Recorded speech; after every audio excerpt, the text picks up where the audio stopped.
जो मनुष्य के शरीर से 21,600 श्वास निकलती है, उस 21,600 श्वास में से यदि एक श्वास पर भी भगवान शंकर का नाम आ जाए तो ये मानकर चलना कि तुम्हारी बाकी की जितनी श्वासें हैं तब सब शिव की हो गई हैं, शिव की कृपा पात्र हो गई। शिव महापुराण की पवित्र कथा करें, जितनी श्वासें मिली है, जितना भजन करने के लिए परमात्मा ने ये शरीर दिया है, उन श्वासों को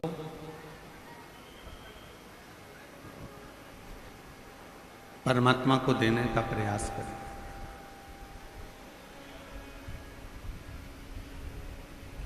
जब भगवान शिव जी का विवाह मां पार्वती जी के साथ में हो रहा था,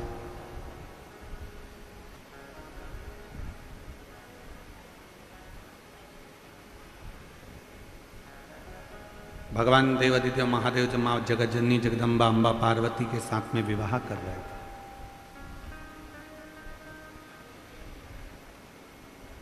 तो पार्वती जी ने भगवान शिव जी से पूछा,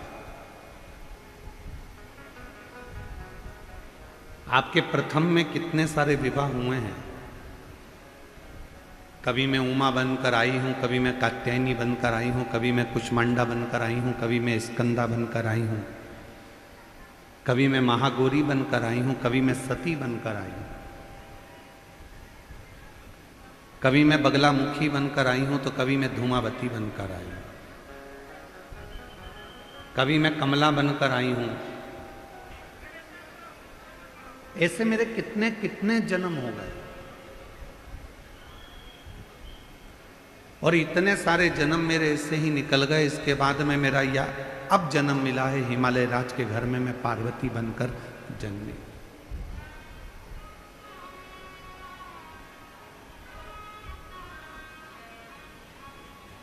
एक जन्म मुझे आज मिला है जो मैं पार्वती बनकर जन्मी। प्रभु, अब मैं ये चाहती हूं कि आगे के कोई जन्म मुझे ना मिले, और ये जन्म मेरा आखिरी हो, और ये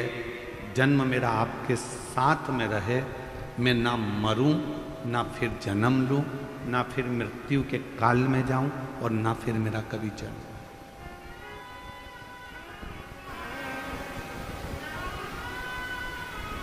जन्म और मरण के प्रपंच से मैं छूट जाऊं।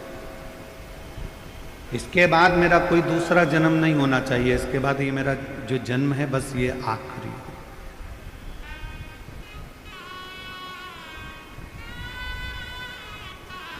शिवजी ने कहा, पार्वती,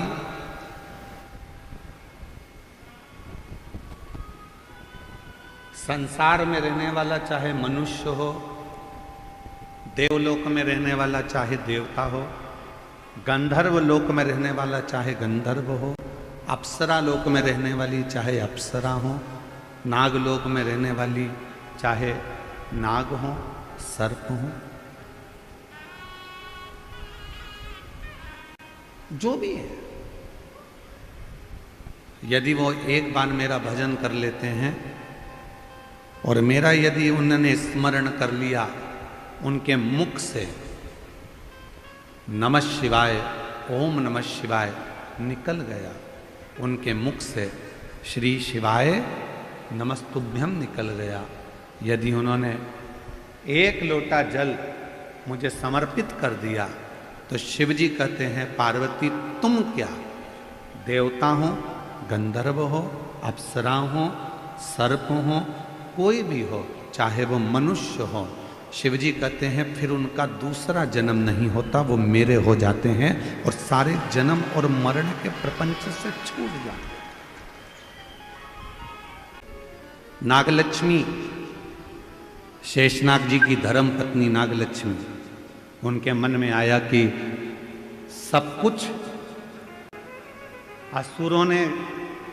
आक्रमण कर कर ले लिया, घबराना नहीं। नागलक्ष्मी ने देवताओं से कहा कि तुम भी मत घबराओ, नागलक्ष्मी ने नागों से कहा तुम मत घबराओ, नागलक्ष्मी ने अप्सराओं से कहा कि तुम मत घबराओ, नागलक्ष्मी ने गंधर्वों से कह दिया कि मत घबराना, और नागलक्ष्मी ने पृथ्वी पर मनुष्य से कह दिया कि तुम्हें घबराने की जरूरत नहीं है,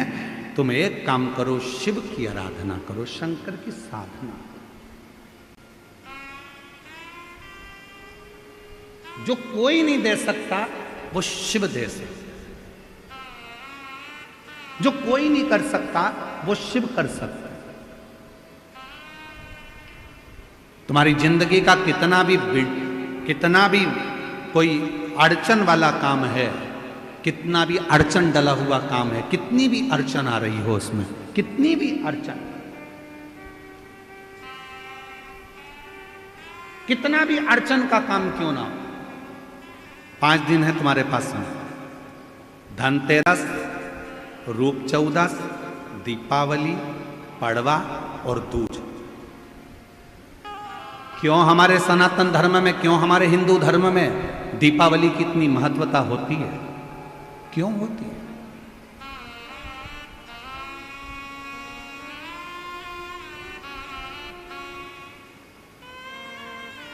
सारी सिद्धियां इन 5 दिन में व्यक्ति अगर कर लेता है तो उसके जीवन में बहुत कुछ फल प्राप्त हो जाता है।